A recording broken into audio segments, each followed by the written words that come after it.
This is Continuum Drag, a podcast where we watch sci-fi, fantasy, and everything in between. This week, Time Express, episodes 3 and 4. Now don't you look at me like that. I'm coming back. It's just, I gotta get some real money together to show the welfare people that I can take care of you. When will you be back? Tomorrow. Are you sure? Billy Jane, ain't I kept every promise? Welcome to Continuum Drag, the podcast that's reached the end of the line.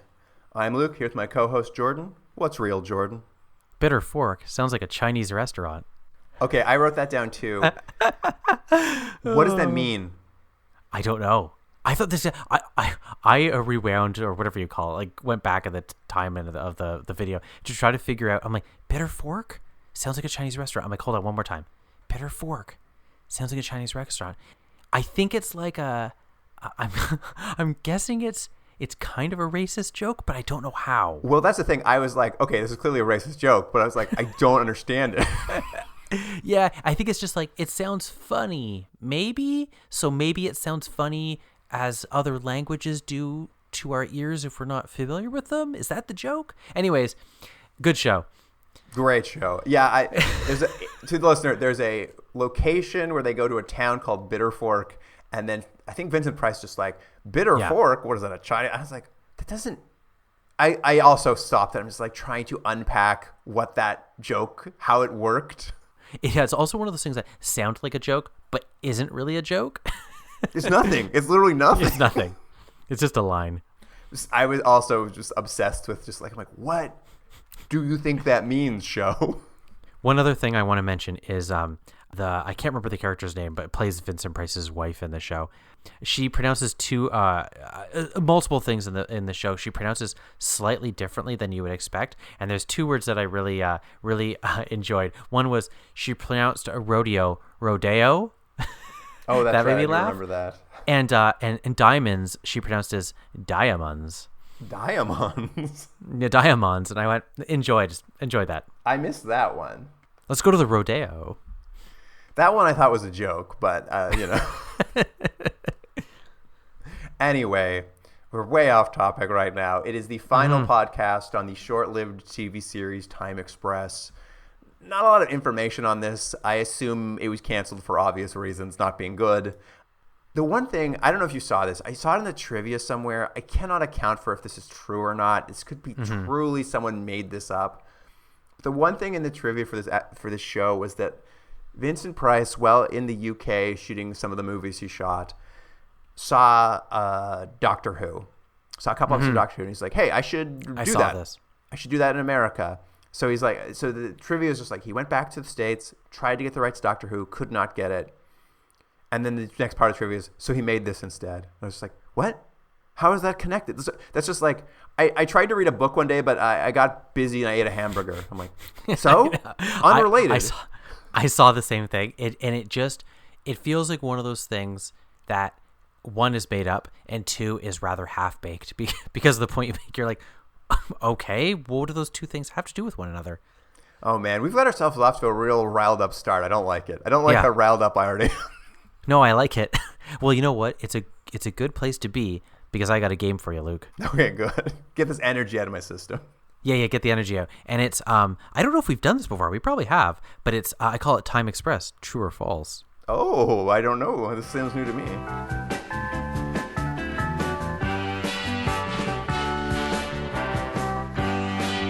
So I have 15 statements, I suppose I make, and you're gonna tell me if they're true or false, all about this show. Sounds good. Question 1. The creators of, I'll tell you at the very end if you're right or not. The creators of Time Express, who are Ivan Goff and Ben Roberts, also created Charlie's Angels. True. I think I talked about that in the first episode of the podcast. A few of these you'll probably get pretty easy. 2. Time Express was Vincent Price's last TV role. Interesting. I'm going to say false. He seems pretty young still. Okay. Question 3. Woodrow Parfrey, who plays the ticket agent, one of the main characters. Oh, how could I forget? Yeah. He took a test in the army saying he should be an actor, and so he switched professions. I'm going to say true. I'm going to say there's a test you take in the army that tells you to be an actor. I think that is true. Question 4. James Reynolds, who plays R.J. Walker, another major character. Yeah, R.J., I love him. Yeah. He appeared as a guest star on Love Boat more times than anyone else. True or false? And I've written down 5 times.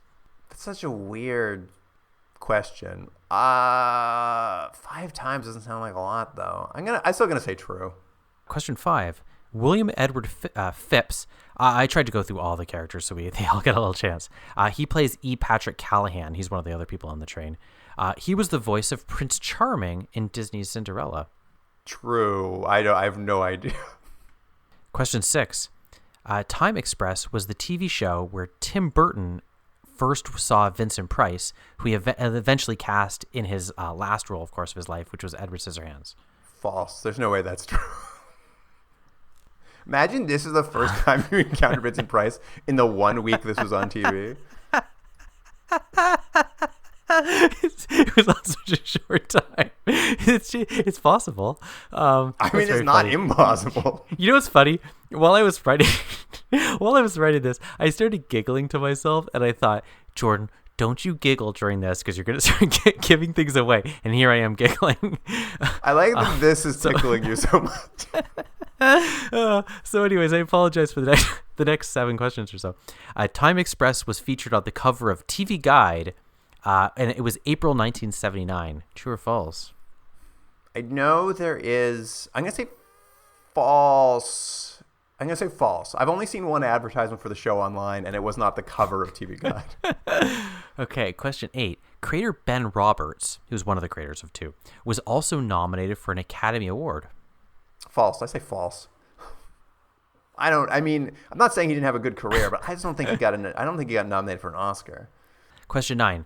Coral Brown, who plays Maggie Brown, Brown weirdly spelled slightly different, was actually married to Vincent Price. The person who plays his wife was actually married to Vincent Price. I'm going to say false, though I do want to pause this for a quick second. Mm-hmm. Do you recall the first episode of the show with Jerry Stiller? Yeah. And we were debating whether he was a get or not. Yeah, I do remember, yeah. I have decided that was definitely a get. Yeah? Because the woman who played his wife was his actual wife, and the two of them were a noted comedy duo. So actually, the two of them were a get because they got the comedy duo. I'm gonna forget her name. Stella. It was like Stiller and Moyer or something like that. But they were a comedy duo. That's a side. That's why I'm saying false, is because we already had one married couple on the show. So I think it's false. If it was a get, it was the only get the show ever had. And as you said, the 1 week it aired. Question 10. The 5th episode of the show was actually being filmed when they were canceled, and it was never completed. False. I don't think they get to 5. I think someone, as soon as they wrapped 4, they knew they were dead already in the water. Question 11. Sherman Hemsley from The Jeffersons, as you remember, was actually a big fan of the show and tried to be a guest star, but the show was canceled before the episode could be written. He couldn't have seen it before it was canceled. False. Sherman Hemsley. It's on too short a period of time for anyone to have been a fan and wanted to be on the show. But Tim Burton saw and discovered Vincent Price. The first episode of the show actually was watched by more people than its major competitor. I think it was on ABC, which was Mork and Mindy in the same time slot. Just for the first episode. False. It took me a long time to decide on that answer, but it's saying false. I'll edit it down. No one will know how long I was quiet for. 13. Vincent Price told the New York Times in an interview that Time Express was his favorite project and he wished there was a revival. False. No way. No way Vincent Price thought about this ever again once he walked off set. 2 more. He will forget about it in the same way you will forget about it. Yeah. This 2 more. Second last one. Vincent Price spoke about Time Express in his guest appearance on The Tonight Show with Johnny Carson, and I have it written down here as April 2nd, 1979. False. Johnny Carson would never ask about this. He doesn't want to know anything about it. Johnny Carson would have insisted it be edited out if it brought up. He doesn't want anything to do with Time Express on The Tonight Show. Last question. Galactica 1980, another show we watched a few years ago, was actually created in part because execs at ABC heard about Time Express and wanted something to compete with it. Shut up. I hate So- this. I'm too so riled up false. right now. I can't play this game. It's false. I refuse to believe. Here's the thing: is I just am mad at the show, so I want everything not to be true. So I'm saying false, but it's just because I'm so angry. Okay, you did very, very well. We'll go through them really quickly. So the first question, that the creators also created Charlie's Angels. That was true. You got that correct. Okay. Time Express was Vincent Price's last TV role. That is false. You were correct to that. He did a lot of stuff after this. Okay. He seemed too young. Wujo Parfrey, who took a test in the army saying he should be an actor and he switched professions. Also true. I gotta take that test and find out if I should be an actor. Yeah, he's in also a lot of Clint Eastwood movies for anyone who's interested. R.J. Walker appeared as a guest star on The Love Boat more times than anyone else. You said true. It's actually false. 5 You seemed made that low up. for Love Boat, but I Yeah. had to take a swing. William Edward Phipps was the voice of Prince Charming in Disney's Cinderella. You said true. That is true. I mean, I was like, who is he on the show? Oh, he's Is he the conductor? Yeah, he's the conductor. Yeah. Yeah. You were correct. Tim Burton did not see the show. False on that one. Next one. Time Express was not on the cover of TV Guide. I couldn't imagine. You did actually get this wrong. Creator Ben Roberts was nominated for an Academy Award, but weirdly, way before.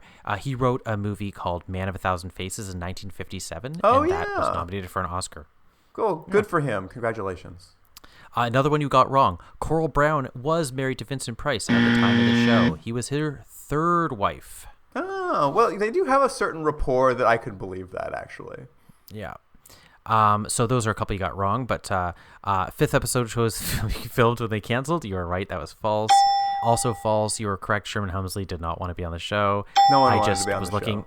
I was just looking at 70 stars, and that made me laugh.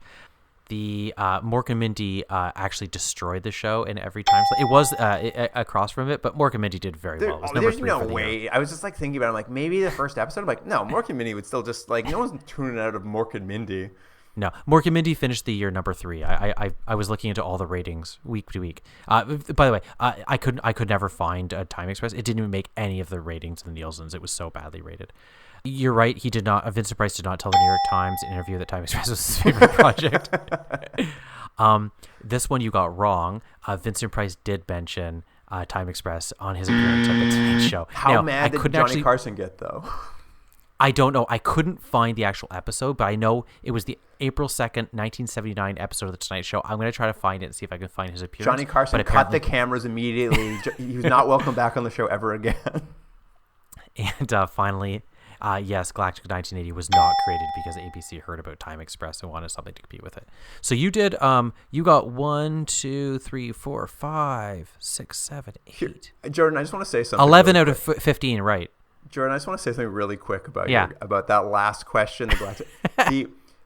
The number of mental leaps required for that question to make sense is like to understand and remember that Galactica 1980 very occasionally in its short run would randomly have a time travel episode, which they very quickly decided was not what the show should be about and became about something else. So like so the mental leaps to connect the two. Yeah. I thought maybe you'd go for it. I mean, I can see why you picked it, but it was like just huge mental leaps to get there. Anyways, well done. Well done. You Thank definitely you. passed. Thank 11 out you. of 15. I'm trying to calm myself down. I don't know why I'm so riled up this episode, but I'm super riled up about Time Express. Do it. You know what? Unload on Time Express. That's what I'm here for.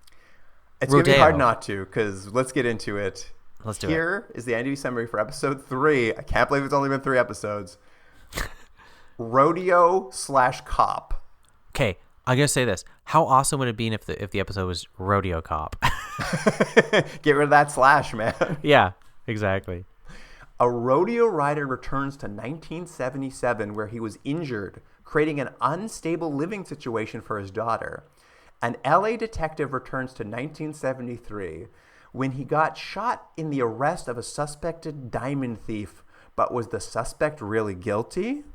I have a couple things to say. The first thing is, in all of these episodes, I'm always perplexed at the time that either the person has wanted to go back to or like the specific instance, like it's always like they never get any like lead up to it that would help them prepare for things. They're like, hey, here's a time where, whatever, like you, Luke, you want to go back to the time before you jumped off this bridge and broke your leg because it set off a series of events that blah blah blah set you off a course that you weren't happy with where your life went. But they would send you back on time express just as you were jumping off the bridge. They wouldn't give you like a day before or a week before to like change some things so that you don't get to that point. They're not interested in that. They're like, no, you have to be there doing that thing again. I will say this, we'll get into this episode. I think it's crazy to me that we've only watched, there's only 4 episodes, we've only watched 4 of them, but it feels like I've been watching them forever. But in these last 2, the rules somehow got more difficult to understand. Yes, thank you. And like even in the previous episodes, it felt like they had like where they were dropping them off made sense to me in this one, it's like where they're dropping them off is wrong. Like they're just like, it's like they're punishing these people more than they're helping them. Yeah. Okay. I'm glad you said that because I was worried it was just me watching it going, I'm missing something, but it felt like, and this is something we can discuss either at the end or as we go, but it feels like the rules almost change, maybe not quite episode to episode, but it almost feels like that. Like every episode you're like, sorry, what are the rules of this time travel? And I feel like it really sadly can just get chalked down to just laziness. They're like, we just want to do it this way. Here's the thing is those first 2 episodes, I didn't like them and they didn't make a lot of sense. I thought I understood how the shows function rule wise, like the concept of time train. This episode, it's like they just threw everything out the window. Like everything you know about time train, which is very little, is gone. Nothing makes sense. Yeah, it's pretty good. Anyway, one thing that does stay consistent is this show knows its opening formula. Starts at LA Union Station. Guy gets dropped off. This time it's Detective John Slocum. His police detective partner's dropping him off because he has a ticket to go back to LA in June 6, 1973. Goes up, gives ticket to a guy at the front desk, sends him to the station. Next guy walks up. It's the cowboy, Roy Coupler. He's got a ticket to Bitter Fork, Montana, May 17, 1977. They head off. My favorite part of this episode, as we mentioned, there's a man in the opening credits. He's the ticket taker. Yeah. All he does is he takes these tickets. In this episode, he takes the 2 tickets, sends them to the platforms, and then he closes the window on his ticket booth and walks away. I'm just like, this is true for this man. Like, he just got off work. Yeah. Like, the character works as much as the actor. And we've said it before, the Time Express, what's weird about it is that there's only 2 people ever on the train. And I don't know if, like, it's like, well, what does it matter? It's like, but it would build up the world a little bit if you saw other people in the background also on these journeys. You don't need to like even get into it too much, but just give the feeling that this is a thing, that these people are going to different places. But A it's just lot like of people this weird going empty train. places. No, that's just it. It's like, sure, like we're focusing on 2 stories this week, but like, yeah, maybe the train's full of people who are going back to get second chances. But like, no, 2 people. That's all the train can take. Well, and also, and this is like belaboring a point, but like, why do we have to start at the ticket counter? It's like, start on the train. You have the people already on the train. We've seen it. We know how they get on. And it's not like anything ever interesting happens. I think both these people, I can't remember if it's this episode or the next episode. It doesn't really matter because they're all rather interchangeable. But they're like, why did I get this ticket? And they're like, you're going to find out. Or they're like, I think I know what this is. They're like, we're going to find out. And it's like, but we don't need this scene. real? You're going to find out. Just have them on the train. They're on. We know what you've done it. You're a couple after 1 episode. We don't need to see the ticket taker anymore. They're committed to this formula so much, and it's like, this is the thing. Like, my next notes are: go stand on the platform. Wait, RJ the porter shows up, makes a joke about his. Call me RJ. Get on the train. Meet Vincent Price and his wife. Little chit chat. Go to your room. Find one personal item related to you in the room. This time, rodeo poster and/or headline about the time you caught diamond thieves. Cut to the train conductor starting the train. Didn't we die once? Sure did. Time to start the show. Like, I know. It's identical. It's identical, and they don't take long. Like, every time we see the train conductor, he is there for under 15 seconds. He has under 15 seconds of show, I think. And he's a main character. Main character in the opening credits. Anyway, this formula is like, this is the one thing they're consistent with, is how this, everything else completely inconsistent, but this opening. Next they go, Vincent Price and his wife, they read the dossiers. This time they're starting with the cowboy, so we get a dramatized dossier, and it's just like, in 1977 he was a bronco rider on the rodeo circuit. He had just been released from the hospital after being injured. He goes to see the rodeo organizer, who's just like, hey, thanks for taking care of things while I was in the hospital for 2 weeks. He's like, no problem. One, we had to sell your trailer while you were gone to pay for the hospital bills. He's like, oh, wow, the $300 didn't cover it? And he's like, no, you were there for 2 weeks. And he's like, and also your 10-year-old daughter you're raising by yourself, because we had to sell the trailer, she became homeless, so Child Services had to take her to a foster home. And he's just like, what? You know what I loved about that? The guy, and not to make this scene longer than it needs to be, but because everything you said is correct. But he comes in and he's like, "Hey, I've been gone for 2 weeks." The guy says, "Oh, hey, good. How you doing? Oh, nice." They chit chat for a bit. Then he's like, "Oh, hey, he's like, everything's good." Blah blah blah. He's like, "Hey, look, I had to sell your trailer for the money and stuff." He's, oh, and they discuss that and blah blah blah. He's like, "Oh yeah, last thing, your daughter, she's gone." It's like, you would open with that. Also, and you wouldn't be so chummy about it. Be like, oh, it's just casual. Also, it means the cowboy, well, in the hospital. Grant, maybe he was in real trouble for a while, but he clearly is fine now. So there's a period of time where he did not ask about his daughter, what was going on with her, where she was. He had no interest. He didn't want her to come by and visit him. He spent 2 weeks in the hospital unconcerned with the whereabouts of his daughter. Well, and it's funny because, like, in a couple scenes, it's probably in the next one, we see him going to Child Services. He's sort of like demanding for his kid. And the woman who they're really playing, and I think by the end, they're really playing this, like, will they, won't they romance, which makes no sense to what this is. It's so funny. There's no dialogue about it. The lady just has to do it by looking, like, she has to look fondly on him while being like, you're a bad dad. Yeah, because that's the thing. He's like, anyways, I've been gone 2 weeks. I'd like my daughter back. And she's like, you have no money, you have no job, you have no stability, you have no home, and you, like, we should say, this is not the first time he's come to the hospital. This is a one of many constant times he's gone to the hospital, and it's to the point where, like, doctors and everyone are telling him, like, if you get injured again, you might die. Like, you're in such bad shape. And she's like, trying to tell us, and he's like, I'd like to see my daughter, though. I'd like to have her back. And it's like, why is she charmed by him at all? Well, that's it. He's just like, I live on the rodeo circuit. That's how it's going. And I'm just sitting there, like, doing the math in my head. I'm like, this daughter's like, when we meet her, like 10 years old. Must have never gone to school a day in her entire life. Because he's, like, always moving around, he says. I'm like, so she's illiterate. This daughter's illiterate, probably. You go away to a hospital for weeks on end, spending all your money. And how is she eating? No one's taking care of her. Yeah. Yeah, she should probably go to somewhere else. That's how I felt. I'm like, you probably should go to another home. Anyway, they take the cowboy to see his daughter. He's like, listen, honey, there's this unrideable bronco at the rodeo. If I ride it, they'll give me $2,500. I'm going to go do that right now. Going to come back and get you. We're getting a new trailer. Everything's going to be cool. And his daughter's like, okay, Dad. And then she's like, are you sure? And he explodes. She's like, fuck you mean I'm sure? What the fuck's wrong with you? He just starts screaming at her. I was like, I know. What? Well, there was a couple things in the scene.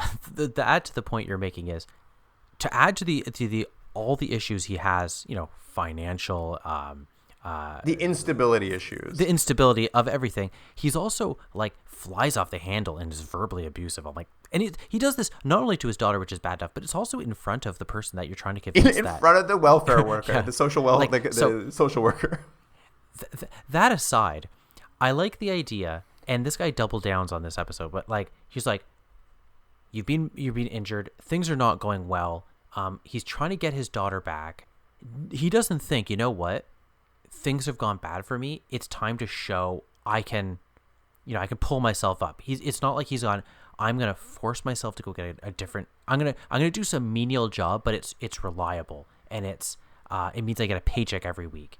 He doesn't say, I'm going to go, whatever he does, I'm going to go get training or something. He doesn't do that. And he's like, I'm going to go ride another bronco again. It's like, okay, man, you need your daughter taken away from you. You're an idiot. I mean, it does show that he's an irresponsible father. And I mean, to be fair, we're watching the dossier part where we see the mistake he made. He's going to go fix. So he goes, he's like, I'm going to ride that unrideable bronco for $2,500. Such a low amount of money too. It's so funny. I know. And anyway, Gets on the Bronco, immediately falls off, and then we're told via voiceover, it's like, and he was badly injured and spent several months in the hospital and never saw his daughter again, which, what? Yeah. Why not? Well, because they don't say, like, because she was taken to a family that didn't want to see Just him. didn't bother.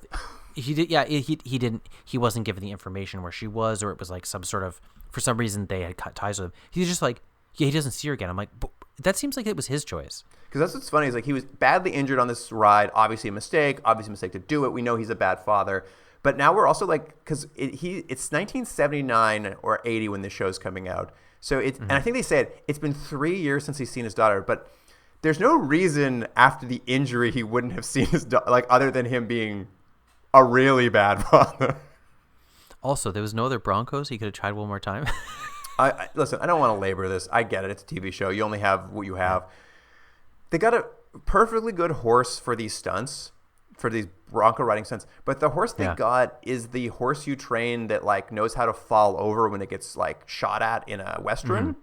So unlike when you get injured on a real like Bronco, every time someone fails to ride this Bronco, it's because the horse falls down and you roll off the horse.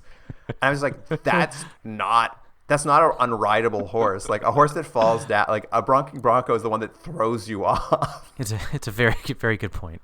Anyway, it doesn't matter. This was just, I understand they had to do this to make the show feasibly safe for the actors, but I was just like, I don't know, man. Anyway, doesn't matter. That's our first dossier. That's what our problem is for our first character. The next character, the detective. He's going back in time because what happened was there was a heist of diamonds, and we get a brief shot of the heist. It's a little weird. Yeah. He's not involved, but there's a heist. An unseen figure went into a diamond store, unclear to me, shot a man who worked there, and they go to interview the guy. And he's like, it was weird because it was after hours, doors were locked, alarms were set. I don't know how he got in or got past the alarms. And he shot me and took the diamonds. Go back to the office. The detective immediately gets a phone call from an anonymous source who's just like, hey, here's the address of the thief who took them. I'm doing this for revenge because he wronged me in some way. And it hangs up, and the detective's like, well, I guess we have an anonymous address for the thief. They drive over to his suburban home. The thief lives in just like the suburbs of like a 2-story house. The thief's girlfriend's there. They meet her. They're like, hey, let's go in the house and talk. The partner walks in. He immediately finds the gun that was used in the robbery and the disguise the robber used. The girlfriend's like, yeah, he came home last night. He had some diamonds. He hid them under a bush. The thief comes home, walks in the door, and he's just like, hey, I found those diamonds on the street last night. I didn't steal them. I am a diamond thief. He admits that. He's like, I definitely am a diamond thief. But I didn't shoot anyone. I would never shoot anybody. And also, I found those diamonds on the street. I'm like, very confusing, but okay. The diamond thief then overpowers the detective, steals his gun back, and runs away. The detective, chases him out of the house. And literally, as soon as the detective steps outside of the house, he gets shot. I guess in the thigh. He seems to grab his or his hip. So I guess in the hip. Yeah. He's like, oh, I'm shot. Cut to his partner's like, I caught the bad guy. He's behind the car here. I've tied him up, and he must have shot you. And then we cut back to the train. They're like, anyway, he caught the thief and got a lot of praise, and now they want him to run for office, but he's worried that maybe something wasn't right about the robbery. Was it 7 years ago, something like that? Yeah. Well, that's the thing. It's like, it was such a weird, it was such a journey to get to that point where, he doesn't want to run for office because he's worried about this case. It's like, the case was closed. I guess so. And, I don't know. And the whole thing, and the way it judders forward, it's kind of like moment. It's kind of like, oh, it all happens so quickly and doesn't really, it's like, anonymous source, robbery. Oh, he got shot. I'm like, okay, fine. But obviously something's weird about this because I'm watching a TV show. And I'm also I don't know. It was a weird opening. And I should make the note that you're saying, look, this whole point of the episodes is introducing the characters, the story, why they want to go back in their big time. regret. I clocked it as you did pretty. We're 28 minutes in right now. Yeah. It's crazy. More than half the show to get to this point every time. Yeah. So finally, with less than half the show to go, the Time Express pulls into 1977 rodeo times, so the cowboy can get a second chance. And here's the thing, Jordan. We've just watched. He's a bad dad.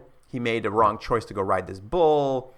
He hasn't seen his daughter in 3 years. There's a bunch of things he did wrong in this period of time, like getting out of the hospital, like he's had to sell the trailer, he wasn't watching his daughter. There's a bunch of moments I was like, okay, there's a bunch of places he went wrong here.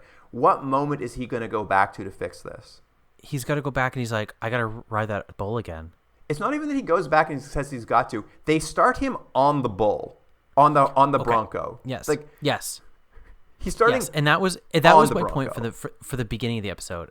It didn't make sense. Or like, why would you start it so, like, again, it's not even like the day before or even the day of. It's like he knows what he wants to do, and it's like he's telling the time travel train that's where he wants to do. He's like, this time I'm gonna really ride it. Yeah, like, to me, I was like, he's gonna go back and not ride the Bronco, but his decision is like, no, put me directly on the Bronco, and this time I'm gonna just do it right. It's just like, well, it wouldn't make any difference. Well, what I like is that he didn't go like, you know what I'm going to do? I'm going to go back and get a job, or I'm going to go back and not react that way when my daughter says that thing. I'm not going to, I'm just going to zig every time I zagged, basically, you know? Yeah. And it's like, no, I'm just going to do better. And hey, look, he rides the horse better. And guess what? He wins. It's so crazy. It's like, this time I ride horse good. I'm like, well, I don't know if you have control over that, but okay. But yeah, he does it. He wins the $2,500. The social worker is waiting at the rodeo for him for some reason. They go out together. And as we've said, they sold his trailer that he was living in. Yeah. When they said they sold his trailer he was living in, what kind of trailer were you picturing? I thought like a sort of like Winnebago type thing. Okay, so you were picturing, because what he goes and buys is a camping trailer on the back of a pickup truck. I assumed he lived at a trailer park, like one of those tow hitch ones you drag around with you that is an actual home. No, he's just like, goes with the social worker and just like, I'm going to get my daughter back by buying us a new home. Here's a camping trailer with no facilities that you're supposed to go for a weekend in. We're going to live in this. And she's like, okay. I mean, he's charming. Anyway, and then they go back to the foster home to get his daughter. And like up to this point, like he has had no change of heart, really. His big thing was like, I just need to go back in time and rewrite that Bronco. But when he's standing in the foster home with his daughter and the foster family, we get a brief interior monologue where we hear him remembering words that have been said to him about the instability in her life. And we're supposed to understand that in this moment, he has a change of heart. He's just like, actually, you know what, honey? This is a more stable home for you. I want you to stay with this foster family. He finally like has the change of heart. He's like, I'm going to do right. I'm going to get a job. There's a ranch down the road. I'm going to become a ranch hand. You can't really live there because ranch hands live in like kind of like they won't have room, but I'm going to be back here to visit you all the time. But I'm going to like find you a stable life. I'm going to start a new life with you. And then his daughter freaks out and she's just like, no, you're not. You're going to abandon me. That's what you're really going to do. You're going to leave me here and never come back. Which I was just like, I understand why, the daughter's freaked out, but I'm like, there's nothing about, like, he seems to have had a genuine change of heart, right? He does, but what's weird is that he didn't have a change of heart on the train. It's not like he's been thinking about this. No. It's just in the moment. That was weird to me. It's like, so up this whole time, these years away, you haven't had this change of heart after not seeing your daughter for years and years. But this moment, you've just decided now. It's very, very bizarre. But anyway, like to the point of the show, Time Express, he has had a change of heart. He realized he's made a mistake. He's been a bad father. He needs to leave his daughter at this foster home while he gets a job nearby. Still stays in contact with her, still visits, but starts trying to build a stable life. This is where this scene ends. Cut to, he's back on Time Express with Vincent Price, and he's just like, hey, things didn't work out. Take me home. I'm like, wait, what? Things didn't work out? So you are abandoning your daughter? I thought it's the same thing. I was like, wait a minute. They didn't work out because you didn't provide the stability? Or but they did work out. He had his change of heart and realized he needed to start building stability. But instead of doing that, he gets back on Time Express and says, I don't know, it didn't work out for me. I'm like, wait, what? It's so obvious that they can do a thing later on and tag it on. But you're right. It was weird. It was like they wanted him to go back to the train so that you were like, oh no, I hope this works out for this plot line. But what you're really left as a viewer is being like, this is it? Like, what a waste of time. It seems like he solved the problem even though it was difficult, But then he gets on the train and is just like, no, actually, fuck it. I am actually abandoning that thing she freaked out about is true. I'm gonna actually do that. I'm abandoning her. I'm like, what? And he's like, didn't work out for me. I'm like, it did, but you're choosing not to do it. Maybe it didn't work out in the way that he had hoped. You know, he'd wanted to I don't know, to make $3,000 on that horse. Anyway, it like the one scene to the next it just doesn't add up at all. Like you can't follow the plot line. Anyway, doesn't matter because now the Time Express is pulling into LA, 1973. And, we know this guy got shot when he was stopping this robbery, and he's going to go back and figure out what really happened. So what moment would you want to get out at if you were coming back out of the train?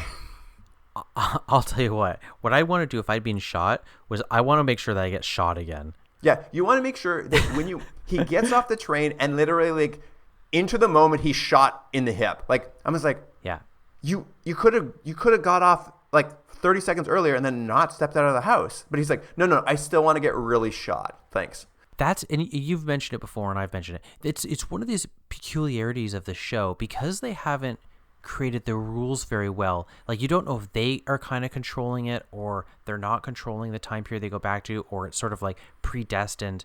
But you would think there's more meat and there's more entertainment value in the idea that we all have regrets. We all have places forks in the road we all wish we had one way or the other way, or that sort of like sliding doors. Who knows what would have happened if we had done this? That's interesting. It's always interesting. It's good fodder for a TV show.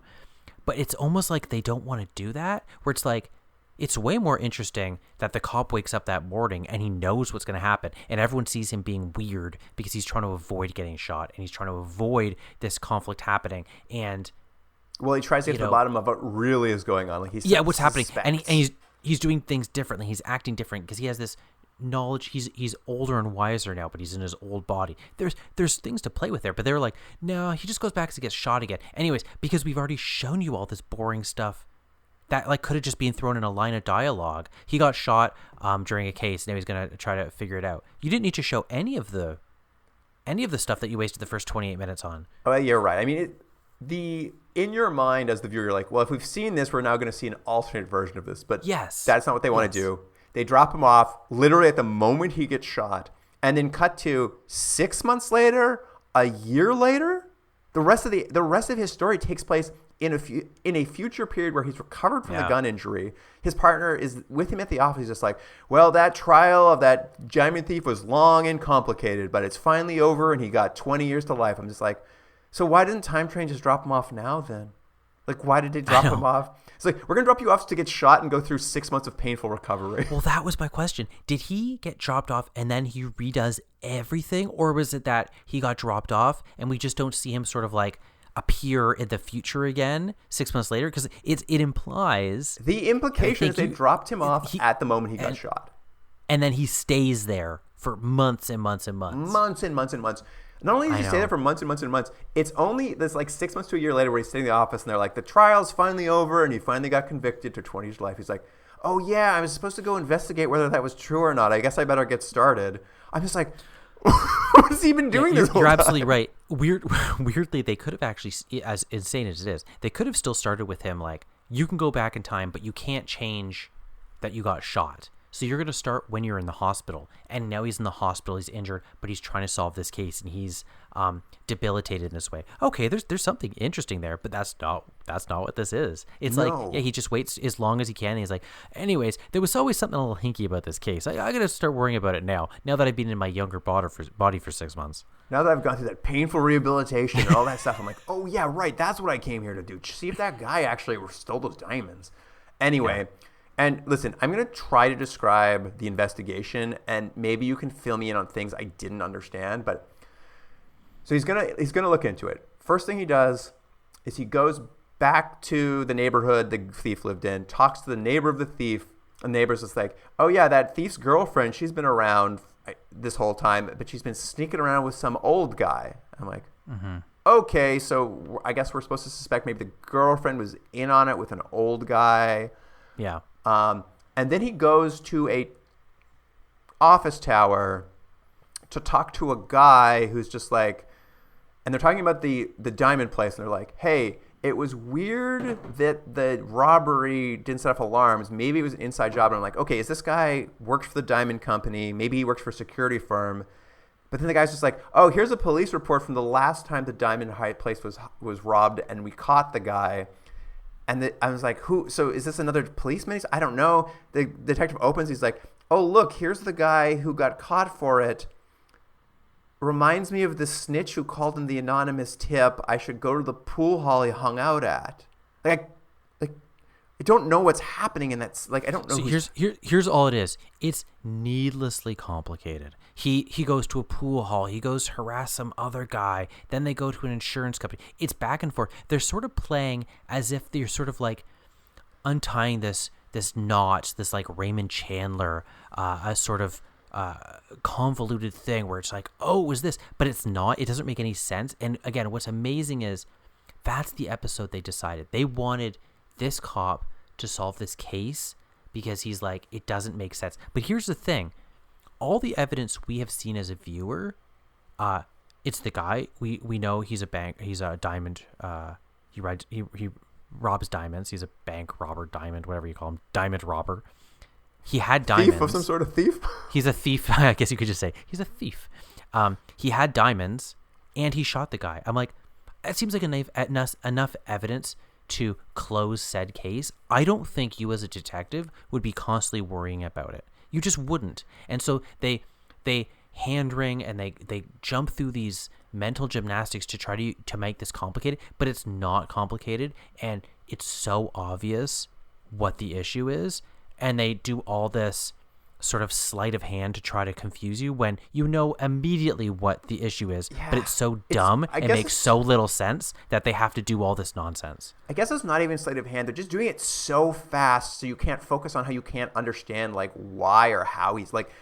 He gets this police report. Robbed before, this guy robbed it. I guess that's my snitch. Goes to the pool hall snitch hung out at. Some guy at the pool house is like, that guy's a snitch. We hate him. He moved to Florida when he got a bunch of money recently. I'm like, oh, what? Okay. And then suddenly he's back at his office. He's talking to his partner. He's like, all right, we got to set up the person who really stole the diamonds to sell them to your diamond fence that you know.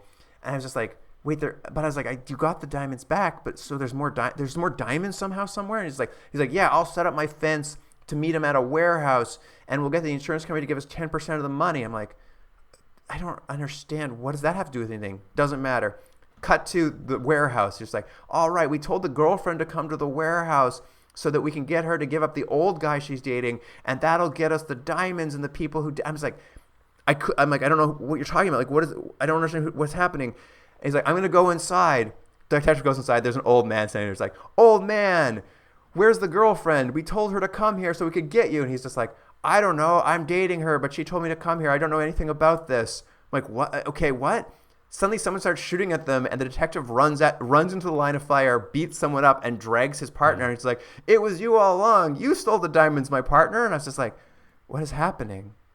Yeah. Well, the whole thing, they're like, here's basically all it is. Yeah, can you explain this crime to me? Explain this crime to me. No, it doesn't matter. The whole point is, all they said was, wouldn't it be cool if it was the partner? And they're like, how did it work? They're like, I don't know. He was dating the girlfriend, and there's like insurance scam, and he knew the passwords to get it. It's like, it's the partner. It's cool. It's like, does it make really any sense, or why he would even be curious about it? It's like, no. Okay, it's yeah. Like, okay. So it doesn't make sense. It doesn't matter. I also want to try to unpack this. So the partner robbed the diamond store. Yeah. We don't know how he got in or how he knew to do any of this. Maybe because there was a previous robbery. They've implied that perhaps it was something to do with the security codes, and he had insider knowledge because he was a cop. But they don't really say that. Okay. Or it's just like implied in somehow. That's what it is. It's like he's a cop, so thus he can get in where other people can't. They don't really explain why. And then he planted the diamonds at the diamond thief's house because he was already a diamond thief, so they could put it on him. Yeah. But not all of them. But not all of them. But why? Just so the diamond thief would go to jail and they would just close the case without finding all the diamonds? Yes. It was so they could close the case. He'd get rid of some of the diamonds. That guy he knows is guilty anyways of robbing stuff. He'll get him gone. He'll close the case. People will stop looking. Then he has other diamonds that he can then profit from. And then he was working with the girlfriend, but he told the girlfriend to date an old man so that they could put it on the old man when they were. It was like, what I thought the detective was the old man. But there was also the old man at the warehouse who's like, she told me to come here. Oh, I don't remember that part. You're probably right. Remember when I thought he was the old man. But remember when the detective walks into the warehouse for the sting, there's an old man standing there. And he's like, I got you. Yeah, I don't know why that works. So who was he? It doesn't matter. The whole thing's dumb. It's like you're trying to solve like a no. I want you to explain it to me. You seem to know the answer. I don't. It's the whole thing is that it's they're bending over backwards to make it work that the detective did it. But once you start breaking down the details, you're like, does any of this really make that much sense? Like, I guess there might be a through line, but like, not really. I guess so. I mean, but there's no through line even because there's no like, they never connect the dots for you. I can't. I don't. Yeah, you're right though about the old man. I don't know how the old man's connected. I'll be honest. I don't know. I'm putting this on you. I know it's not your fault. Anyway, he knows who did it. It was his partner. He's caught him. He's caught his partner. Yeah. Theoretically, case solved. Cut back to the train. They're sitting around with Vincent Price. He's just like, case closed. It was my partner who did it all along. And then Vincent Price says, your partner's going to be waiting for you at this train station. I was like, what? What do you mean? He caught his partner. His partner's in jail. Okay, so I have that. This was a comment I had and a question I had, Luke. In Time Express, you go back in time, and theoretically you change what happened, right? So when you go back to the present, what happened, right? So far, yeah. When you go back to the present, things should be changed because you've changed things. But what they've implied in this episode, and if I'm wrong, I'll be happy to be wrong. They imply that you went back and changed things, but only a version of time. When you come back to your timeline, nothing has actually changed. You've just been able to work things out in a different timeline. Different time. Well, okay, so we'll say with this what happens is he gets off the train. His partner is waiting for him. His partner does not know anything has happened. None of the things that happened in that time travel the partner is aware of. The detective goes up. He's like proposes his partner hypothetical, but like, hey, if you knew a dirty cop who stole a bunch of diamonds, would you turn him in because he was a bad guy who like shot you? And the detective and his partner like lights a cigar and just like, yeah, I would, and you should do it. You should turn me in, but let's go get some Indian food first. And they're like, okay, but yes, you're right. It appears that there was a separate timeline that the detective lived in, and then came back to this one, and nothing had changed. Has that been true of every time travel up till now? I don't think so. So that's the thing. So like I was like, wait, so nothing they do actually changes the present? I think here's my thing. And excuse me for a minute as I have a little bit of a side here. Because this blew my mind because I don't think this has been the case for any of the episodes. They've just decided. So while we were watching these things, I was reading a book, coincidentally, that's also about time travel. It's a book called Before the Coffee Gets Cold. It's a Japanese book. I'm not saying it's great or bad or anything. It's not about a review of that, but the book. But what's interesting about this book is because it's just weird because I was reading this and watching the show at the same time. So it's basically all you need to know is it's a cafe in Japan, and if you sit in a particular chair in this cafe at a particular time, you can time travel. Okay, but they have very strict rules about what they do. You know, you blah blah blah. You can't get up from the chair. You have to be able to do what you need to do before your coffee gets cold in the time. Blah blah blah. All these things. Now, the main thing they set up is the rules are very strict, and one of the major rules that they do is that nothing you do in the past will change the present.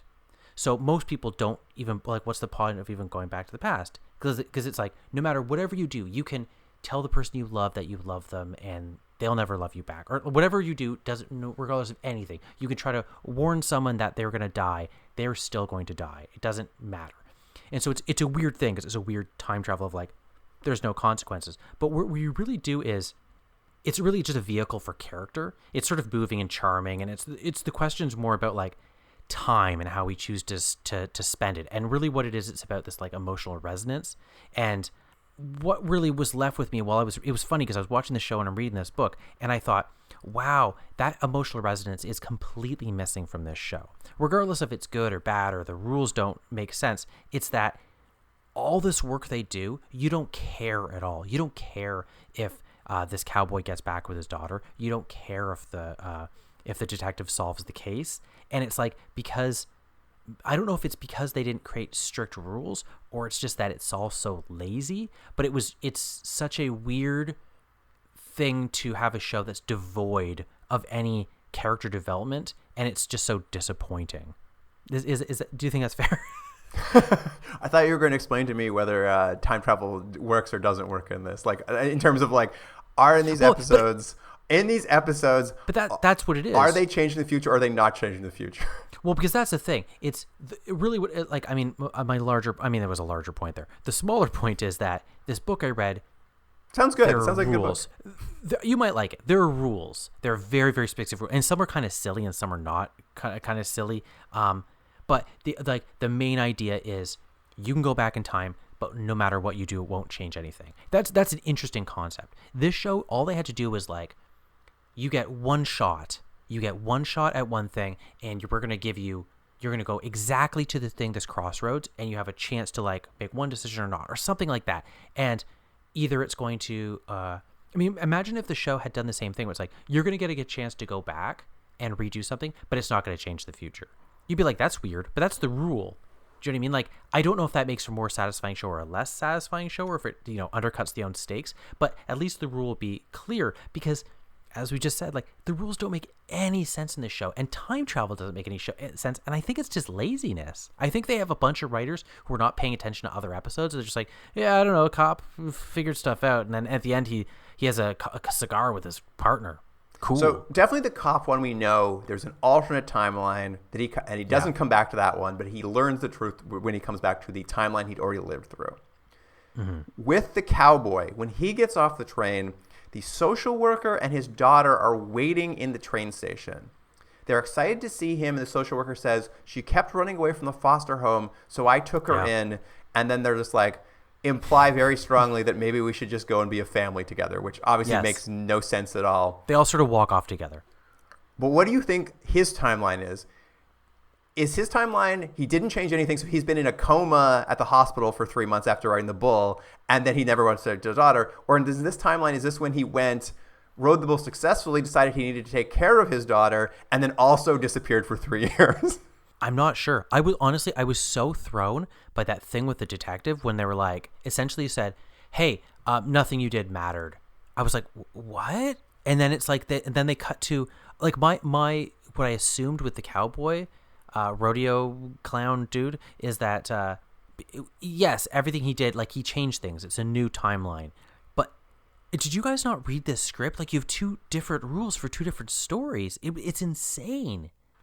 Yeah, it was very hard to follow. And of course, that sort of like wraps up our character storylines, and then we cut back to the train, and Vincent Price and his wife, they reminisce about the time that they snuck off and had sex during a New Year's Eve party. It was literally just, they're like, we haven't had these characters talk about anything. I was like, how does this connect to the rest of the story? Doesn't connect at all. I think you were right before. It feels almost like, I know they wouldn't be able to block shoot this way because of the guest stars, but it almost feels like they had Vincent Price in for like 2 weeks and they shot all the episodes with him at that time, and then you know what I mean, they just they're like, all right, you're done, we'll fill in the rest of the episodes. I know there's no way you could have actually done that because of the guest stars of the episodes, but that's what it feels like. It feels like it's such a like just throwaway. All right, I kind of want to go back and break down the other episodes to determine if they were different timelines or the same, or like changing. I know we need to go back and look but it feels like, I think both of us had the same reaction, so it feels like this was different. Let's finish off this episode, and maybe we'll very quickly at the end, like look at the ends of the other episodes to see if they were like Sure. different timelines or same timeline. Our timeline changes. Anyway, Sure. Here's the IMDb summary for episode 4, The Boxer/Death. They didn't even hear me when I told them you wouldn't fall. They said that you go down in a fit, you stay alive. You come out for the 6th, you try to win, and that's it. You don't scare me, Max. Not them, not the champ, nobody. Sure, I know that. Like I told you, Max, I ain't throwing a fight. I win or I lose. Fair and square. You'd like your kid to have a father, though, wouldn't you? and a mother. A lawyer returns to San Francisco on July 12, 1976 to find out what happened to the woman he still loves. An ex-prize fighter and his wife returned to New York on May 17, 1969, when he was coerced into throwing a fight in the 5th round. I'll say this again. The Boxer Death. Better title. Well, we'll say this. Obviously, it's going to do the same thing. The one thing it's committed to is the people showing up at the station, giving their tickets, being confused, getting on the train. One deviation this time, we have lawyer Michael Bennett coming to go back to San Francisco in 76. Yeah. But the deviation is we now have a married couple, Tony and Lisa Marcello, have a joint ticket for New York 1969.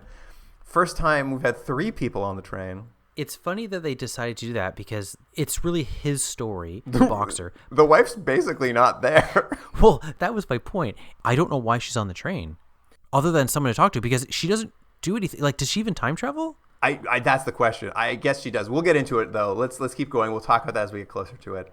You know, all the usual beats, blah, blah, blah. The only difference is at some point they cut to Vincent Price and his wife, and they're like, it's our 20th anniversary. If we hadn't died. I'm like, okay. It's the same gag as the train conductor. The train conductor who's like, hey, once again they say, I wish we hadn't died in that old train accident. And the conductor's like, can we stop talking about it? We do it every episode. Well, he says it like every episode. Like, I died in a train. I tried that train accident 100 years ago. I'm like, yeah, you keep saying it. You don't add any new information. I know. I know. Anyway, passenger dossiers. They open them up. We're about 10 minutes into the episode. We're going to spend the next 25 minutes, most of the episode, doing this. But it's brutal. First up are the Marcellos. What we see is the night that Lisa was in hospital giving birth to their first child, Tony had a boxing match against the current world lightweight champion. Even Tony expects to lose this fight. Everyone expects him to lose this fight. He's not that good a boxer, but he's just, it's a match. He's a grinder. This is what he does. But let me just make one real nitty point. The bodies of these boxers, there's no way they're lightweights. These guys are heavy. They're heavy guys. There's no way they're lightweights. At any rate, while he's getting ready to go to the match in his dressing room, the trainer tells him, hey, you got to take a dive in this fight, even though you're going to lose anyway. They want to make sure you lose because he's, whatever. They need him to win. And if you don't, they're going to hurt someone in your family. And he's like, oh, I'm having my first child. That's very scary to me. But I still don't want to do it because I'm an upright gentleman. Yeah. We go to the match. They have a boxing match. And at some point, the champ does knock him down as expected. And while he's laying there, we get like flashes to we hear audio from earlier in the episode being like, they'll hurt your family. And we're left with the idea that like he chooses not to get up. So sort of take the dive, but he was also like justifiably knocked down. He kind of spur of the moment, he doesn't get up. So we know like basically we cut back to Vincent Price and his wife, and they're like, so I guess he's going back to see what would have happened if he hadn't taken the dive. And then I think his wife says, but why is Lisa here? And Vincent Price is like, I don't know, maybe something else is involved. Like they literally say that, and I was like, okay, I guess we'll see where this is going. Tell you what. Don't explain that ever. I don't remember that line. That's really good. No, at some point she's like, why is Lisa here? And he's just like, I guess something else must be involved we're not aware of. And it's like, I guess a tease, but anyway, we'll get it. I don't want to spoil it. Let's keep going. Yeah. Open the next dossier. Michael Bennett, lawyer. Years ago, he pulled over on the side of the road to help a woman whose car was having trouble. It's a weird opening because they set it up like a thriller. Really that she's being they chased. do it like a woman's being chased. And it's like, oh no, it's this guy. You're like, oh, okay. Also, can I just say, through the whole episode, he clearly really likes her, and he's like really pushing for it. And she seems rather ambivalent, if not a little bit cagey about it.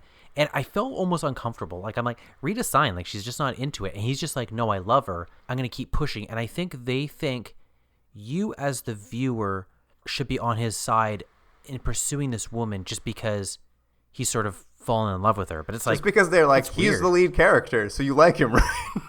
He's done nothing to like, I hate to say it, win her over or charm her or get to know her or anything. And it's just like, why do I want to be on his side? Well, here's the thing is he pulls over to help her. Her car's apparently had trouble. Turns out this woman's his old college flame who ghosted him years ago. So he hasn't seen her in years, but he's so excited to have this chance to meet her again. He drops her off. She's like, take me to my hotel. He drops her off there. And the next day he goes to work and he calls his secretary and she's like, call that hotel and find out what she's up to. She comes back. She's like, there's no woman by that name at that hotel. And he's like, weird. All right, well, I know she was driving a rental car, so call the rental car company up and find out her information. Somehow he manages to find out she works at a floral shop nearby. He goes and drops in. He's just like, hey, you don't live at that hotel like you said you did. Let's go have dinner. She's like, okay. They go to dinner. She sees like a cagey looking guy checking her across the room, and she like ghosts him again. She runs off. Yeah. He gets home. She's waiting at his house for him, and she explains that, hey, I ran away because there's a weird guy at that restaurant. I think he's a detective. My husband was abusive, and he's having people track me. I don't want to be caught by him because I think he'll kill me. He's just like, okay, cool, spend the night with me. She does, but when he wakes up in the morning, she's ghosted him again. She's run off again. So he goes to the office, sits down, and his secretary comes in. He's like, hey, that woman you had me look into, her name's in the paper today. She died in a massive plane crash with a whole bunch of other people in Paris. So she's dead in a giant, massive tragedy. And he's like, huh. I know. There's a couple things of this. Saying that it's a horrible, massive tragedy is a very good point. There's so many names. There's like, they show the newspaper. There's names and names and names and names. So many people died in that plane crash. Yeah, dozens of people have died. And he's just like, huh. But what does he want to do? I guess his point is going to be like... What's his regret, Jordan? What's his regret? Well, like, I don't really know. I think it's like that he didn't like figure out why she wouldn't want to be with him. Was that his regret? I think his regret is mostly that he wants to be with his old high school flame. Like he wants to hook up with her and like marry her. Even though all signs point to she doesn't really care about him. Well, that's my point. It's like he's really kind of weird about it, and he's like he keeps like sort of like we're meant for each other. We should be together. It feels like it's almost like his journey should be looking back and being like, oh, geez, I really put a lot of pressure on this woman, and like maybe I made her out to be something she's not. I had this idealized version of her, and he goes back and sees that maybe his actions weren't great, maybe his intentions weren't great. You know what I mean? And he learns to be a better person. That's what you think it would be. But it's like it's not really. I mean, not really. Yeah, I mean, I would say having watched it, my understanding of his regret was that just like he didn't try hard enough to like keep her. Like he like went to work that day, or like in college he let her go. Like it's mostly that he just like kept letting her disappear. Like it's not a great regret. Like, but like that seemed to like don't let her disappear. Basically, seemed to be his regret. Anyway, more than halfway through the episode now, the show is set up for what we're supposed to watch. It's insane. First stop, New York, 1969. We're going to go to the Boxers first, obviously, because they were the first dossier. The show drops him off in the exact moment he was knocked down during the fight. I know. Which that's consistent. It's like sure, we know that was going to happen. We know it was going to be him getting up again, but it's like you couldn't give him like 5 minutes? I guess so. I mean, at the very least with this one, we knew his regret was that he didn't get up. He chose to lay down. Yeah. So anyway, he gets up. The boxing match continues for an interminable amount of time as he fights for like 7 more matches. Like they go to the 12th inning here, and finally he knocks the champ out. It's funny you say that because I think they really want to make the point that it was a difficult match and it could have gone either way, and he still had to really work for it when he wins. But I'm like, why? It doesn't matter. Like it could have been that like he was better or he wasn't, or like it's like just have him win the match. We don't need to spend like you literally watch round after round after round. You're like, why? It's just time wasting for no reason. I mean, they just didn't set it up very well. Like his regret was like he needed to see if he could have actually done it, fine. And it's just a little bit dull to watch on TV. It's like a poorly choreographed boxing match. But whatever. He wins. He becomes the new lightweight champion. Yeah. And then we cut to he's at home with his new son and his wife, but he's a little paranoid now because he didn't take the dive. So he's like up at night staring out the window, and a car does pull up and a man with a gun gets out and starts breaking into his home, and he has to fight the man and beat him up, and like, we did it. It protects his family by beating up this man who came to kill them for not throwing the fight or something. We're not really sure, but the idea being like he's in trouble for not throwing the fight. Yeah, he's in trouble that the mafia or organized crime or whoever's betting on has lost enough money that they want to take revenge on him. I'm like, okay, so this is the beginning of his story. The new change has put him in trouble. Cut to, he's back on Time Express with his wife, and they're like, well, so that's what would have happened, huh? I'm like, huh? What? My note was, I'm still confused at the rules of this show. That's what I wrote at this point. So not only that, he's back on it, and then him and his wife had nothing. I don't know what she did. Like, I know. She was not part of it. And they're just like, I'm glad we went back and saw what would have happened had I won the fight. And then the wife's just like, hey, by the way, we wanted to tell you something else unrelated. And they're like, okay. And it's like, after my husband quit fighting, he started a trucking company. Anyway, some guys have been coming around threatening to beat up our son at the trucking company. We don't know what to do. They're like, okay. He's like, I hope we figure out one day. And that's the end. Now, this raises a point we went on and on about in the last episode. Because I assumed that he went back and he now won this time. He's the champion. Like, I thought him and his wife are going to go back and they'll be like, what's our life like now? We've won this fight. Now we're going to go back to an alternate future where we're champions and we have money and we have whatever. But it's like, no, they're just like, yeah, anyways, that'd be interesting. Anyways, yeah, the mafia's still after, I guess. Well, is it the mafia that's still after them? That was what I assumed. I assumed it was like still, like they're still getting harassed by them. I don't know. Well, that's the thing is like they get back on the train after seeing what it would have been like, which is crazy. Like, did you need to go back in time to know that if you hadn't done the fight, the mafia would have been mad at you? No, like you knew that already. But they get on the train and they say they talk about it like, so that's what would have happened. Good thing we didn't do that. Anyway, we have a different problem back in our normal lives where our trucking company is being threatened by some kids who are threatening to beat up our son. And I was like, it seemed unrelated. Like, it's unrelated, I think. You might be right. I thought it was related, that it was like they still have this issue with possible organized crime. But maybe you're right. But maybe you're right. But like, here's my question for you. So in his normal timeline when he threw the fight, the mafia doesn't care about him anymore. So this is a separate mafia issue.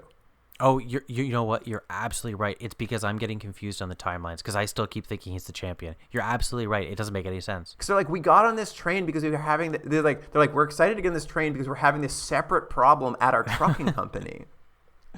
You know what? That's actually a hilarious show. What the show should be is you go on Time Express hoping to solve this one major crossroads that happened in your life where you feel you did the wrong thing or you made the wrong decision. But they solve a very different problem that wasn't a problem you had. At the end, you're like, no. But what happened about? But the thing I did, they're like, anyways, that's not what we happened. We gave you those blue jeans. You're like, but yeah, that's I don't know. They talk about it in the way they're like, well, we were hoping going back and seeing the alternate version of this would help us like understand what to do about this thing where these people are threatening us at our trucking business. We still don't know what to do. That's what it stops. I'm like, what? Anyway, we'll move on because that's where it ends. Like they're just like, anyway, let's that's go. The end of that plot line. Let's go and move on to stopping in San Francisco, 1976. So we've discussed just now where we think this guy's regret is for this. Yeah. Where he gets off the train is at the airport. He pulls the woman off the doomed flight, but doesn't tell a single other person and allows dozens of other people to die. It's bizarre. It's bizarre that I had this love of my life that wasn't fully realized. We didn't get to, this was my soulmate. We didn't get to have the life we should have had. And because of this terrible tragedy. And it's not, I'm going to stop this tragedy from happening and saving, doing this great thing is saving all these people. And also, as a little bonus, this person will live and thus we can have this life that I envision. That's not what happens. He's just like, get off the plane. Something bad's going to happen. He's like, I'm going to save you. It does not try to stop it at all. But no one else. I'm going to save no one else on this plane. Yeah, it's crazy. The thing is, the plane will crash. Yeah. Like he knows all these people. He's standing with them. He's standing with them in line to get to her. He's like, you're dead, you're dead, you're dead, you're dead. So funny. Imagine if it was, he's like, I know that if I He's a psychopath. Like, imagine he went back and he's like, I know if I do something insane, like I assault the pilot or I pretend to have a bomb and stop, like anything to do to delay this plane and that thus change the timeline. He's like, and I'll take the repercussions and the punishment from it because I'm saving all these people and at least I know that I've done the right thing. Okay, there's something there to like play with and it's interesting. But and he gets to save the woman he loves, etc., etc. Yeah. He's like, no, he's a dirtbag. He just wants to get another crack at the can with this woman who doesn't appear to like him very much. I know. He's willing to let so many people die for it. I mean, that's the thing. He's willing to let dozens of people die so he can try to get laid. Anyway, he brings her back to his house and she like comes clean. The whole husband story wasn't true. What's really going on with her is that her husband is actually a political dissident behind the Iron Curtain, and KGB-esque agents are following her to get her to reveal his location so that they can arrest him. But don't worry, creepy guy, because she promises She doesn't love her husband and never did. I know that's so you as a viewer like, oh, this is okay. Yeah, so when they make out next, it's totally fine. She's revealed all this. KGB officers are after her. They're trying to get her to give up all this information, trying to disappear her and her husband. He's like, that's terrible. I'll protect you. But I'm going to go to work in the morning and leave you alone in my house first. All the decisions in this don't make any sense. So he goes to work, and immediately the enemy agents are in his house to get her. Mm-hmm. And also, all of these people from behind the Iron Curtain speak with British accents. As you do. As you do. The KGB officers explain, hey, listen, we actually already caught your husband. Mm-hmm. Why we want you is we need you to come back and convince him to sign a confession renouncing everything he said. Yeah. After you do, we will let you and him go live anywhere you want. You guys can just leave. Go anywhere in the Western world. We don't care. And you have to do this because he's very sick. And if he stays in our prisons much longer, he'll probably die. And she's basically like, okay, that's actually a pretty good offer.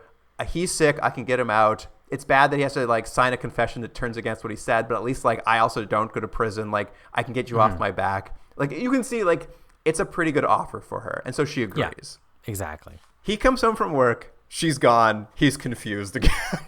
How many times would a person have to like disappear that you just keep like trusting them and anything they say? Like when she already had disappeared 3 times and told you, hey, remember that story I told you about the detective with my husband? Just it's KGB agent. I'd be like, okay, I don't believe anything you say anymore. He gets back on the train after he gets home from work and she's gone. He's just like, well, I don't know. At least she didn't die, I guess. I don't know why I went back in time. I love in this episode specifically, people get back on the train and we're like, hey, thanks for the trip back down memory lane. Didn't solve anything, didn't help me. Anyways, I guess you'll be dropping me off back at home. And they get back to the station and we get the denouement on the stories per usual. Mm-hmm. The boxer's wife got off the train. They're just walking toward the doors and they look at each other and they're like, hey, you know what? We should do what's right. Let's call the police. And they're like, yeah, I'm glad we took that time travel back in time to decide to call the police about the people who are harassing us. Yeah. I'm like, what happened? And then the lawyer gets off. That woman's waiting there. She's just like, someone named the head of the line sent me a plane flight from Geneva to come here. And I guess it was to meet you. Let me explain. I went back to Russia. My husband signed the confession. We got away to Geneva. He died later anyway, so don't worry that. He's out of the picture. But he lived long enough to see the Iron Curtain fall on the unnamed country we lived in. So now they're a democracy, I guess? Yeah, he had to renounce everything he said, but he still got to see the ends justified the means of what he did. He got to see well, the ends didn't justify the means, but at least the thing he didn't like happened. Fell apart. That's right.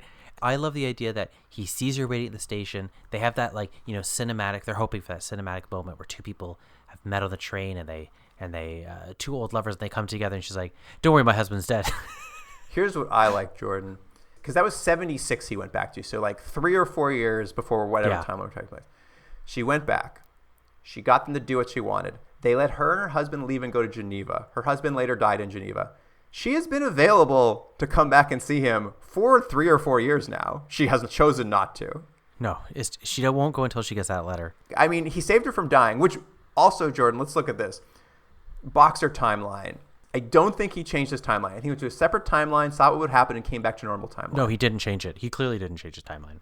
He definitely saved her from that plane crash, though, because she's still alive. So he changed his timeline. The rules don't make sense. That's what basically it came to the last couple episodes. They're just like, the rules don't make sense. Look, there's always a problem with time travel shows because you have to be so specific about the rules because it gets so cagey about like, are you entering your old body or are you going back in time and have to avoid seeing yourself?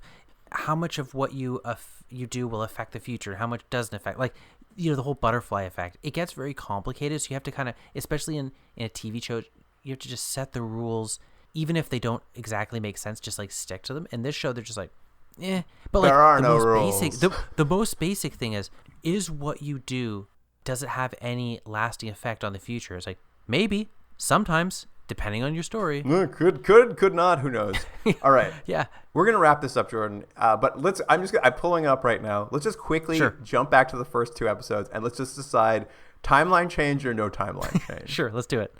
Ben Stiller's story, the money from the mafia. He went back to see what would happen if he had turned it in.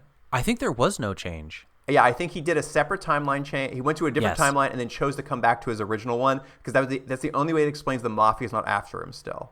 Yes, I think there was no change. He just saw that no matter what happened, it would have kind of ended up the same. Doctor's wife. He goes back in time to get his wife's adoption records. I think it doesn't matter. I think he didn't do anything because everything he does is like he just sees that he has a brother and where the brother lives. So like I think there's no change to timeline. I think nothing he did could have changed the timeline. Well, no, I think it did change the timeline because he found the brother, and somehow magically the brother was able to give the. He just found the brother's name in the past. He found the brother in the present. So like I think it's. Oh, you're right. That one doesn't matter. I don't. You're think. right. By the way, I love just taking a step back. I love us arguing about who's right about the time rules of this terrible show from 40 years ago. I just want to figure out 50 years which ago. ones changed the timeline and which ones were like they saw an No, I know. alternate timeline and chose not to live in it. Because that appears to be what this show's about now. Like you get to choose. All right, copywriter, the guy who missed his first date and then went back and tried to do the date again. I don't think it changed because at the end she just showed up, right? I think it changed the timeline because in the first one he missed the date, and the second one he was like weird about it. And I think I think she comes back and says like, "Why were you weird about it? It was fine." So I think he does Right. change the timeline in that case. Okay. Figure skater, I think that changes timeline because he got hit by the car, right? Oh, that's right. And he didn't want her to know that he was still alive in this in like horrible traction. So I think it's nearly 50-50. They change the timeline or they don't change the timeline. Just show someone an alternate like Christmas Carol timeline. It's just so weird because it wouldn't be so bad if you did find out that nothing you would do would really change the life you had. You know what I mean? Like that's not a bad show that you go back and you see an alternate version because you have this regret and then you find out that it didn't really matter because things were like there's this predestination. Things are going to, the water's going to run where it's going to run, whether that's your belief or not. But again, it's just like it's so inconsistent and it's just the show's just badly written. See, here's the thing. If you're gonna have a thing where like you get to go live an alternate timeline for a second, and then you get back, at least have them choose whether they want this new version of their life or go Yeah. back to the old one. At least make it like a part of the rules that they get to choose. Because right now it's just so confusing. You're like, wait, did they change the past? Did they not change the past? What is happening? You're right. That would be interesting. It's sort of like they come back. It would also give something for Vincent Price and his wife to do. Yeah, Once you give them come some- back, they're like, hey, so what do you want to do? Like, do you want to go back to his life or do you want to live in an alternate future where you did make this change? And like, maybe the difference is some people choose it and some people don't. Does that make it a better show? I mean, at least it makes it a more sensible show. Yeah, I mean, it doesn't really matter. But man, oh man, this show is baffling to watch. It really is, yeah. Well, But isn't it weird that Tim Burton saw Vincent Price in this and that's where he decided to cast him for Edward Scissorhands? That's probably the weirdest thing about this show. All right, Jordan. Should we just rate these last two episodes? Yeah. Now, before I give my ratings, Luke, I just want to say don't get angry at me because I just thought it was so dumb and funny that ratings are higher than they should be. I don't want you to get angry at me. This is what's so funny about it is like you're so mad about. We just finished watching a show called Moonbase 3, which you Yeah. hated so much, Hated. and I think I hate this show more just I because know. it's senseless. You can't make heads or tails of this show. But you know what the funny thing is? I don't disagree with you. I think it makes no sense. It's as lazy as can be. However, it's like punching down on something that's just dumb. It's like, but it's like it's not even trying to be smart. It's just like, hey, we're just this dumb show where guest stars come and do things. Whereas, like, I think Moonbase 3 thinks they're quite erudite. You know? Well, here's the thing: is like I know that other show was bad and like not well written, had a lot of problems, but it wasn't lazy. This show is so lazy, so offensively lazy. I know, but I'm still kind of Like- entertained by it. That show was just like, it's like, we're trying real hard and we're doing a real bad job of it and we're falling on our face. And this show's just like, hey, you at home? Why don't you go fuck yourself? I love it. I love it. All right, Jordan, what do you want to give Rodeo/Cop? 5 out of 10. 5 out of 10. Rodeo/Cop, I know it's too high. 0.5. I agree love on the 5 part, but I just think you forgot the decimal place. If there's one thing I think we different, I love when you get angry at these shows. It's one of my favorite things. I love it. I just find this so insulting. Just so insulting. See, I don't. It's just like, I'm not even saying you're wrong. I completely understand your point. I just think like Yeah, it's a show called Time Express. I know it's just so dumb, and it's like when it like hit that, I was like, yeah, it's dumb. I don't even know what you're enjoying about it. It's nothing enjoyable is happening. What part did you like about it? I don't know. Did you like when Vincent Price had 30 seconds of screen time? Maybe it's just that I know you're gonna be so angry after. I don't know. Just that's your favorite part. Because I understand the idea of dumb fun, but I don't like where's the fun part where the guy goes to see the daughter he abandoned and then yells at her when she asks him a question? I'm like, where was the fun part of that? I'm not disagreeing with you at all. Still 5 out of 10 somehow. Still 5 out of 10, yeah. All right, the boxer / death. 5 out of 10. I just like where name the 5 points. What are the 5 points? Like, what are the things you're giving 5 points for? I don't know. I can't even defend it, Luke. I just didn't hate it. I was just like, I didn't have any expectations. There's a difference between didn't hate it and like 5 out of 10 is just like, this is just the median. Like this is just like, as long as it's like this, it's a 5 for me. It's like right down the middle. It's a bad show. It's not boring. I didn't actually find it that boring. It's just, yeah, see, I didn't find it that boring. It's so boring. It's just difference of opinion. It's a silly show where nothing really, there's no. I'll agree. It's a show where nothing matters because nothing matters from scene to scene. I don't disagree. Again, it's the 5s. I can appreciate you enjoyed it more than the other show, but it's the 5s I can't suss out. I feel like there's just no emotional resonance. That's where it's like, it just becomes like a bland show, kind of a forgettable show. So I just go, right down the middle. It's a 5. Wait, but that was the same complaint with the other one, was no emotional resonance and no drama. I don't know. That show is worse. It's crazy. I'm gonna give. I just love how angry you are. It just doesn't make sense. I can't understand how this is a 5. I can lower it, Luke. What do you want me to? It's fine. I don't know. I just can't. I'm giving it a 1, and only because the part I liked about the show, which is like how dumb it was that he let everyone on that plane die. That's gotta be at least like 6 points. That's 6 points. I'm just teasing you. I can't understand. I can't unpack your rating system. But they're not real. None of this is real. It's just insane to me that this is a 5. Like if you said a 4, I would be fine, but a 5. I'm happy to give it a 4, Luke. No, you don't have to. I just can't. I can't understand it. Anyway, let's see. So Jordan's got this probably coming in at about a 7 out of 10. Let's go check the ratings for this show. Oh, it's so funny. The final episode score for this. Oh, it's wonderful.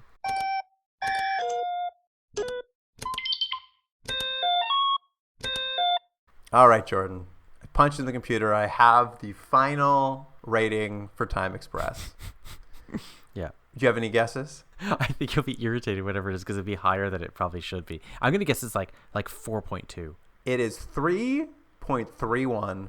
Out of 10, if you're like, there's 4 episodes of this show. We know it's not very good. It was canceled. Would you give it a 3 out of 10? I'd say 2. All joking aside, and my kind of like insane ratings that don't really matter or make much sense, it's a show where almost nothing works. And it's a bummer because of that, because like you feel like there's some elements, like, because I think time travel in itself is fun. Having like just Vincent Price is fun. He's a fun presence. Absolutely. And kind of an interesting character just to look at. And the idea, I think everyone has probably kind of relate in some way to past regrets or wanting to change things, either who they are or their life. I think all that's relatable, and it's just amazing that they kind of fall flat constantly. And it's, as I think you said, just because like almost just based on laziness. Like it's just like you're like, yeah, this show should get canceled. Like if I was an exec, I'd be like, I'm not cancel this thing. It's stupid. Yeah, it's a real mess. It's a real mess. But I think if you watched the pilot episode with Jerry Stiller, that's all you need. Yeah. Remember though when the rodeo clown, I keep calling him rodeo clown. The rodeo guy just yells at his daughter. Yeah, out of nowhere. It was so she asked the most like, I had to go back and watch it again because I'm like, what did she say? And like you go back and she's like, okay, you think you can do that? And he's just like explodes. I'm like, whoa. Yeah, he was like, when did I ever lie to you? Punches her right in the face. And the lady from the child center, she's like, seems pretty charming. Well, he's a bad dad, but I am turned on. Anyway, that wraps it up for Time Express. We did it. 4 episodes. More than enough. a last thing I'll say is you said it feels like so many more, but I think like having the two plots somehow made it feel like it was like 8 episodes because they just dragged. Well, I think that's it. There's 2 plots unrelated every episode that are tough to even remember. You kind of like it's hard. Like even going back to one, like we watched it not that long ago, like the first 2 episodes.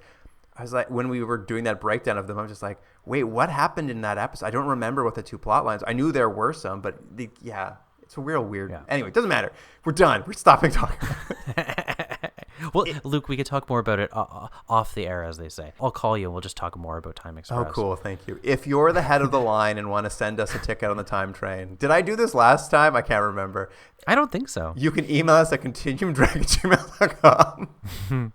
And, of course, we'll have clips from the show. Not a lot of clips on this show to pull, but I'll find some stuff to put on. Luke, I just thought of something. If you were on Time Express, they would take you back to just before you watched, just as you're starting to watch this first episode, but you would watch them all again because you're at the very end, you'd be like, should I have changed that? Like, no, I'll just watch those episodes again. No, they would take me to the, like, second I'm watching the last 30 seconds of the final episode and be like, huh? It's like, what? Why did you bring me here? I can't stop anything. And I'd get back on the train and say, Vincent, I guess that's what would have happened if I watched it again. Anyway, some bullies are pulling down my pants at school. What should I do? And he's like, oh, it's wonderful. Oh. Anyway, whatever clips. And then you find out the bully was me the whole time. You're like, what? Well, I know that already. I know who the bully is. Anyway, whatever clips I pull, you'll find on Instagram, Facebook, Blue Sky, TikTok. The handle at all those places is @ContinuumDrag. That wraps it up for Time Express, a show so evocative that you can barely remember the name of it from moment to moment in your own head. That is true. I will see you listeners later, and Jordan, I will see you on the next one. Yeah, I'll see you then. Bye. Can't get enough Continuum Drag? Commission a bonus episode for charity. Want us to watch an episode we missed after using the escape pod or during a best of run? No problem. Is there an episode of a series we've never watched or a TV movie you want us to cover? You got it. Wish we'd comment on your favorite movie, content, or other weird media? Sure, why not? All you have to do is make a donation to one of the charities selected by past guests on our website. We suggest a donation of $50 per television hour of content we're watching, but everyone's means are different, so give what you can. Get all the details about bonus episodes for charity on our website, continuumdrag.podbean.com, or follow the links in our social media profiles. Continuum Drag is recorded in Ontario, Canada, and Seoul, South Korea. Theme music by James Rick Seidler, produced by Jordan Dullock and Luke Black.